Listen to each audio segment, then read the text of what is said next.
أعوذ بالله من الشيطان اللعين الرجيم. بسم الله الرحمن الرحيم. الحمد لله ذا المن والإحسان وذي العز والسلطان الذي خلق الإنسان وعلمه البيان. والحمد لله الذي نور قلوبنا بولایت محمد وآل محمد. والحمد لله الذي جعلنا من المتمسكين بولایت امیر المؤمنین علی بن ابی طالب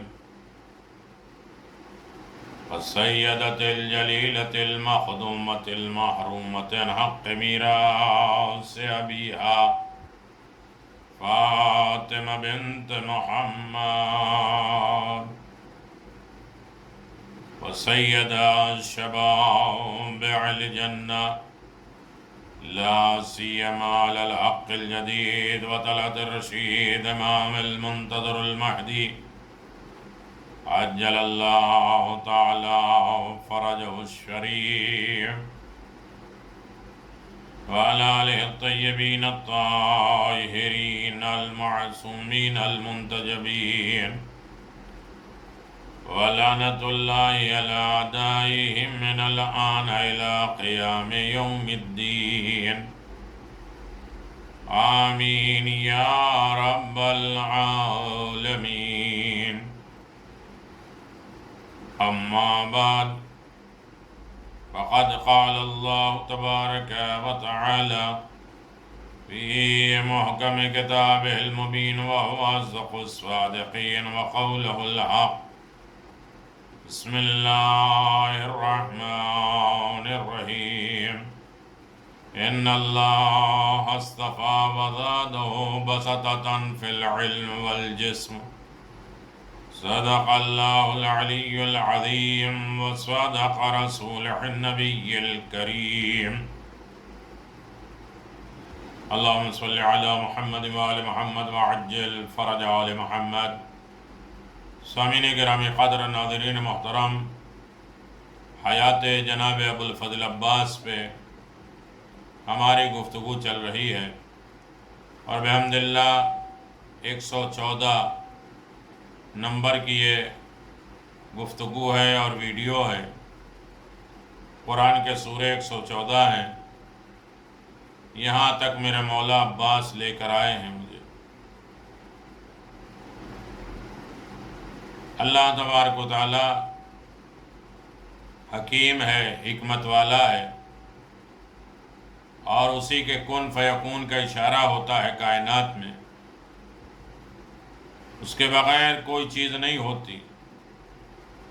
جناب موسیٰ علی نبینا علیہ السلام پیٹ کے درد سے پریشان ہیں۔ اللہ تبارک و تعالیٰ سے استغاثہ کیا، مناجات کیا۔ پروردگار نے کہا کہ موسیٰ جاؤ اور فلاں جڑی بوٹی کا استعمال کر لو، تم شفایاب ہو جاؤ گے۔ جناب موسیٰ علیہ السلام گئے، اس جڑی بوٹی کو استعمال کیا، پیٹ کا درد ختم ہو گیا۔ دوبارہ پھر پیٹ کو درد ہوا، اور پھر جا کے وہ کھایا تو ٹھیک نہیں ہوا۔ پروردگار پہلی مرتبہ مجھے شفا مل گئی تھی، اب اس وقت کا موسیٰ تم سمجھتے ہو یہ جڑی بوٹیاں دوا شفا دیتی ہیں، صحت دیتی ہیں، بلکہ جن چیزوں کو میں حکم دیتا ہوں اسے شفا ملتی ہے۔ ان چیزوں میں اثرات میں ڈالتا ہوں۔ گیہوں کو حکم دیتا ہے تو پیٹ بھرتا ہے، ورنہ کتنے لوگ دن بھر کھایا کرتے تھے ان کا پیٹ نہیں بھرتا تھا، جنہیں ائمہ معصومین بد دعا دیتے۔ کھانے سے جو اثرات نکال لے، دواؤں سے اثرات نکال دے، بیماری پھر شفایاب نہیں ہوتی۔ جب تک حکیم حکومت خداوند عالم یا جس نے کائنات کا حکیم اور حکمت جس کو عطا کی ہے، چاہے وہ جسمانی ہو یا روحانی مرض، سب کے معالج، سب کے ڈاکٹر محمد و آل محمد علیہ السلام ہیں۔ اسی لیے بہت سے لوگ سمجھتے ہیں کہ سارا اختیار ہمارے ہاتھ میں ہے، ہم جو چاہیں کر سکتے ہیں۔ ہاں، انسان کو عاجز تو کر سکتا ہے، پریشان کر سکتا ہے، تکلیف دے سکتا ہے، اور انسان پھر برائی کی طرف آمادہ ہوتا ہے، کچھ کر لینے کا شوق بڑھتا ہے۔ لیکن ایک طاقت ہے جو انسان کو روکتی ہے، ٹوکتی ہے۔ ہر انسان یہ سوچ لے کہ ہمارے ہاتھ میں ہے۔ اسی طرح سے جناب ابوالفضل عباس کے سلسلے میں ہماری گفتگو جاری ہے کہ کبھی بھی انسان کسی مرحلے میں یہ نہ کہے کہ ہم ہی سب کچھ ہیں، ہمارا ہی اختیار ہے، ہم ہی سوچ، ہمارا خیال، ہماری مرضی، ہمارا دکھ درد، ہماری پریشانیاں، ہمارے اعمال، ہماری گفتگو، ہماری زبان۔ نہیں، اس سے بڑی طاقت ہے کائنات میں۔ ہمارے علاوہ بھی ڈاکٹر ہیں، یہ ایک واقعہ ہے۔ ہمارا مسئلہ یہ ہے کہ ہم کبھی کسی واقعے کو زندگی میں تطبیق نہیں کرتے، اور پھر یہ سوچتے ہیں کہ حالات کیوں بدل گئے۔ یہ 20 سال کے بعد اس کے اثرات دکھائی دیں گے۔ حجت الاسلام آقائے حاج شیخ معین اصفہانی، یہ اصغر بھائی آیت اللہ شیخ عماد الدین کے بیٹے مرحوم آیت اللہ معین غربانی خراسان کے علاقے میں رہتے ہیں، اور وہ فرماتے ہیں کہ تقریباً 40 سال پہلے کا یہ واقعہ ہے، اور وہ کہتے ہیں اس وقت میری شادی نہیں ہوئی تھی۔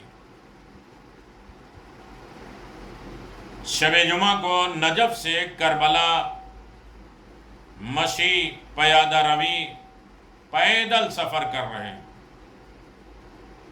کربلا پہنچے اور حرم قمر بنی ہاشم میں دعائے کمیل پڑھی۔ شب جمعہ کربلا کا منظر عجیب ہوتا ہے۔ انہوں نے کہا کہ ہم وہاں پہنچے اور ہم نے زیارت کی، اور اس کے بعد جناب ابوالفضل عباس کے حرم میں، روضے میں ہم نے دعائے کمیل اہتمام کے ساتھ غم، گریہ، فریاد، استغاثہ، مناجات کے ذریعے، طلب کے ذریعے میں نے پڑھی۔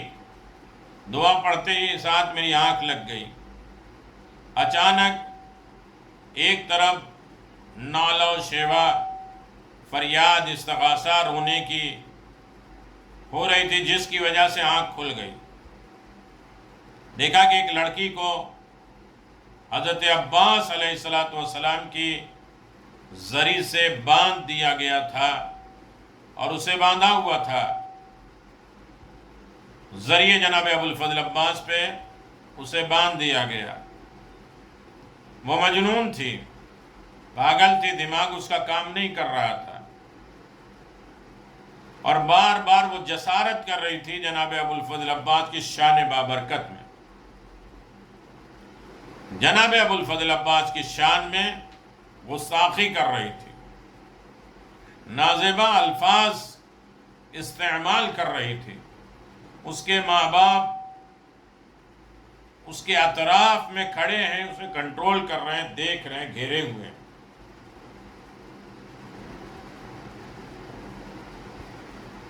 حضرت عباس علیہ السلام کی بارگاہ میں شفا کے لیے متوسل ہیں، پورے گھر والے توسل کر رہے ہیں، دعا کر رہے ہیں، مناجات کر رہے ہیں۔ وہاں پر ایک ڈاکٹر ایرانی تھا جو کاروان کے ساتھ آیا ہوا تھا، قافلے جو آئے تھے اس کے ساتھ آیا ہوا تھا۔ مجھ سے کہتا ہے کہ ان سے کہو کہ حرم جناب ابوالفضل عباس سے باہر نکلے، بین الحرمین میں لاؤ اسے، اس کا معائنہ میں کروں گا، اس کی دیکھ بھال میں کروں گا، اس کی جانچ میں کروں گا، اسے کون سی بیماری ہے، اسے کیوں نہیں شفا مل رہی ہے، اور اس کا علاج کیا ہونا چاہیے۔ میں نے ڈاکٹر کی بات لڑکی کے باپ کو بتلائی کہ ڈاکٹر کہہ رہا ہے کہ تم باہر لڑکی کو لے کے آؤ، ہم اس کا معائنہ، ہم اس کا علاج کریں گے۔ لڑکی کا باپ کہتا ہے لعنت ہو اس پر، اس بات پر کہ حضرت عباس پہ عقیدہ نہیں رکھتا وہ، عباس کے حرم سے نکال کے میں اس کے پاس لے کے جاؤں اسے دکھانے۔ بہت سے لوگ اوور ہو جاتے ہیں، اپنے آپ کو کچھ سمجھنے لگتے ہیں، مقام جناب ابو الفضل عباس کی اہمیت نہیں دیکھتے۔ ہاں ٹھیک ہے، نہ ہو کہیں ہو تو الگ بات ہے، لیکن جب ان کے روضے میں ہیں، ان کے دربار میں ہیں، معاملہ ان کے سامنے ہے، اور پھر وہ کہہ رہے ہیں کہ حرم سے باہر نکالو میں اس کا علاج کروں۔ لڑکی کے باپ نے صحیح کہا، آواز ہے اس کے اوپر لعنت ہے، اس نے جناب ابو الفضل عباس پہ عقیدت ہی نہیں رکھی۔ جناب ابو الفضل عباس پہ اس کا عقیدہ نہیں ہے، میں اسے نہیں دکھاؤں۔ جو کہنے والے آئے تھے جنہوں نے دعائے کمائل پڑھی وہ بڑے شرمندہ ہوئے، انہوں نے کہا آپ کیوں شرمندہ ہو رہے ہیں، آپ نے تو پیغام پہنچایا۔ چلے گئے، دوسری دعائیں پڑھنے میں مشغول ہو گئے، دوبارہ آنکھ لگ گئی، دوبارہ ایک آواز سنی، ایک صدا سنی، ایک فریاد سنی، پھر آنکھ کھلی۔ اس بار دیکھا کہ لوگ اس لڑکی کے ارد گرد جمع ہیں، آس پاس جمع ہیں، اور لڑکی حضرت عباس علیہ السلام کی عنایت سے شفا پا گئی ہے۔ بظاہر یہ چھوٹے چھوٹے واقعات ہیں لیکن عبرت ناک ہوتے ہیں۔ در عباس سے عقیدات، محبت، الفات، لگاؤ کے ایک نئے طریقے، نئے راہ، نئی سبیل پیدا ہوتی ہے۔ اس لڑکی نے شفا پائی جناب ابو الفضل عباس کی بارگاہ سے، لوگ جمع ہیں، اس کے لباس کو پارا پارا کر رہے ہیں، اسے تبرک بنا رہے ہیں، اسے چوم رہے ہیں، اس کے پاس جتنے کپڑے ہیں اسے لوگ سمجھ رہے ہیں کہ میری شفا کا ذریعہ، میری شفاعت کا ذریعہ، میری بخشش کا ذریعہ بن جائے گا، اور اسے لے رہے ہیں۔ اس کے باپ کو، آبا کو مس کر رہے ہیں لوگ، اس کے جو باپ اپنی بیٹی کو سینے سے لگایا، اس کے باپ کے آبا کو بھی لوگ مس کر رہے ہیں، جس سے عقیدت جناب عباس ہو جائے۔ اللہ، اس وقت دیکھا کہ وہ ایرانی ڈاکٹر اپنے سر پہ ہاتھ مار رہا ہے اور کہہ رہا ہے ہاں ہمارے علاوہ بھی بہت سے ڈاکٹر ہیں، ہم اپنے ہی آپ کو سب کچھ سمجھتے تھے، لیکن ہمارے سے بڑی طاقت کائنات میں ہے، سننے والے بھی، عطا کرنے والے بھی، اور ہر مشکل پریشانیوں میں نجات دینے والی۔ کائنات میں شفا جناب عباس بانٹتے ہیں، عطا جناب عباس بانٹتے ہیں، شفاعت بھی جناب عباس کے ہاتھ سے ہوگی، نصرت بھی جناب ابو الفضل عباس کی طرف سے ہوگی، عطا اور مہربانی بھی جناب ابو الفضل عباس کی سے ہوگی۔ شرط یہ ہے کہ ہم عقیدت رکھیں، ہم عقیدہ رکھیں، ہم بھروسہ کریں، ہم اسی تڑپ، لگن، شوق اور اخلاص کے ساتھ مانگیں۔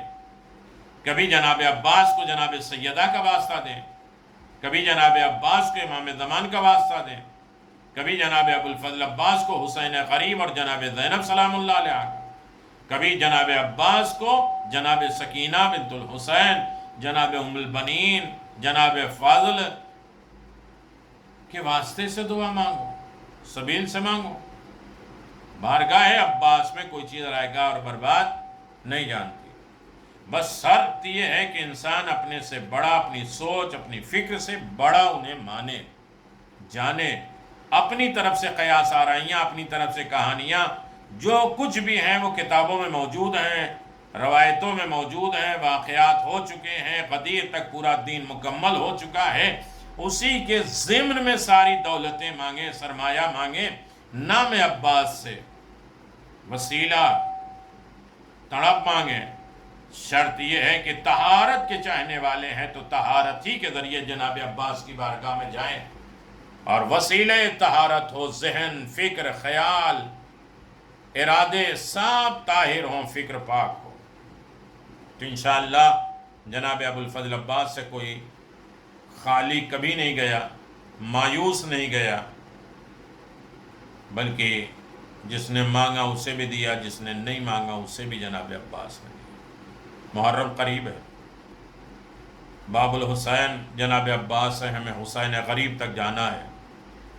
یا باب الحوائج، ہمیں بھی اپنے گھر میں مجلس اہتمام، اپنے دلوں میں حسین کی محبت، فرش اعضاء کی اہمیت، غم، یادگاری امام حسین منانے کی توفیق عنایت فرمائے، اور ہمارے گھر میں بھی جناب ابو الفضل عباس کی نظر عنایت ہو، اور جناب عباس کے وسیلے سے ہم سب کی عبادت کو قبول فرمائے۔ اللہم صلی علی محمد وآل محمد وعجل فرج آل محمد۔ یا کاشف الکرب وجل حسین اکشف کربی و کرب المؤمنین بحق اخیک الحسین، اللہم عجل لولیک الفرج یا مہدی ادرک۔